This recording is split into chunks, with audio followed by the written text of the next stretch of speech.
Tumsifu Yesu Kristo. Kwa jina naitwa ndugu Fredi Paul Nyanda, ni ndugu wadogo wa Mtakatifu Francisco Conventuari hapa Tanzania. Na leo ningependa tushirikishane kidogo, hasa katika siku hii muhimu ambapo leo tumeanza mwaka mpya wa kanisa. Kwa hii siku ya Jumatano ya Majivu ni siku ambayo inafungua mwaka mpya wa kanisa, ambapo leo tunaanza kile kipindi cha siku 40 ambapo kila Mkristo Mkatoliki anaalikwa hasa katika kujitafakari yeye mwenyewe, maisha yake, hasa kuangalia kule alipotoka, pale alipo na anapokwenda. Ni kipindi ambacho akija kuwa tu kama kutokea mahali popote pale, akijatokea tu wanasemaga just from nowhere, but ni kipindi ambacho kina historia. Hata katika tukiangalia kwenye Biblia tunaona kuwa Yesu mwenyewe alifunga kwa siku 40, na vile vile tukaona hata wana wa Israeli pia walitumia muda wa miaka 40 kutoka utumwani kule Misri kwenda katika nchi yao walioahidiwa na Mwenyezi Mungu. Kwa hiyo ni kitu ambacho kina historia kubwa sana hata katika Biblia takatifu.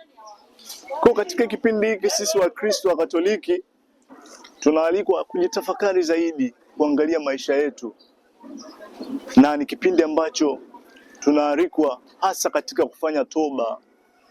Tukumbuke zaidi sisi ni watu ambao sio wakamilifu. Kwa kipindi hiki tunapewa muda mwingi sana kujitafakari na kufanya toba ya kweli sisi kama Wakristo wa Katoliki.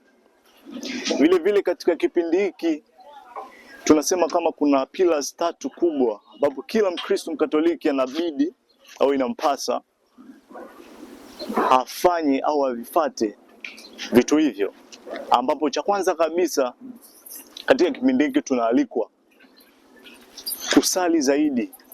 Ni kitu ambacho tunaalikwa sisi wa Kristo wa Katoliki tusali kwa kiasi kikubwa zaidi kipindi hiki, kwani ni kipindi ambacho tunatakiwa kuomba toba ile ya kweli. Kwa hiyo tunaambiwa tusali, tujiombee sisi na wenzetu, tujiombee sisi na wengine. Ni moja tunakasema ni kitu muhimu sana katika kipindi hiki ambacho tunabidi kukifuata. Vile vile kitu kingine tunaambiwa, kitu cha pili ni kufunga.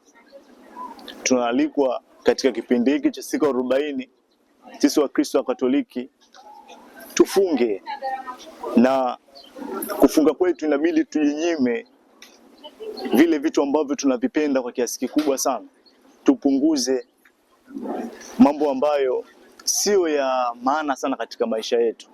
Tupunguze starehe, tupunguze wanasema luxury things, tupunguze kwa kiasi kikubwa katika kipindi hiki. Na pale tunapopunguza napo ndio kile kiasi ambacho tunakitoa hasa katika kujinyima, tukiwekeze napo katika kuwapa wale ambao wanahitaji msaada wetu, wale ambao hawajiwezi kwetu. Na kitu kingine pia ambapo tunatakiwa kukifanya kiasi kikubwa sana ni kuwasaidia wengine. Hicho ni kitu cha 3. Umeona? Kwa hiyo tunaalikwa sana katika kipindi hiki sisi kama Wakristo wa Katoliki tuwasaidie wale ambao hawajiwezi. Tuna makundi mbalimbali, kuna watoto yatima, kuna wajane, kuna watoto wa mitaani, kuna wale ambao hawawezi kujikimu mahitaji yao. Sasa hiki ndio kipindi ambacho sasa hivi tuangalie kwa jicho la 3, wanasema tuangalie kwa makini zaidi.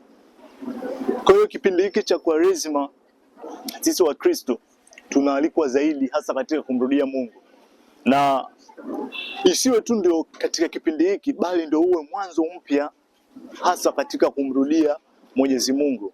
Njia zetu zianzie hapo na hata milele. Isiwe tu ndio mwanzo au ndio katika kipindi hiko, hapana. Lakini sio tu mwisho wa Kwaresima na uwe mwisho wetu wa kutenda mema, hapana.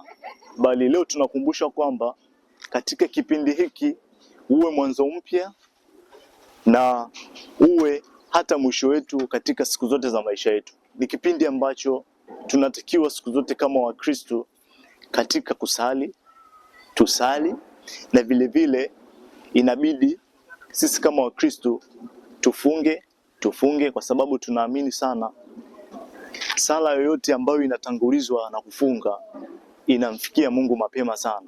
Mfungo au mafungo yanapeleka sala zetu kwa haraka sana kwa Mwenyezi Mungu.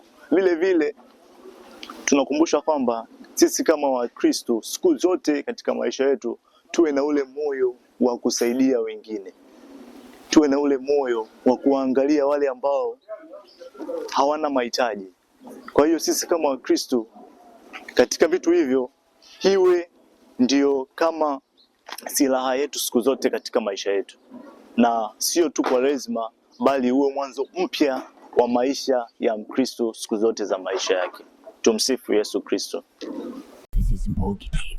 Habari, kazi na sala.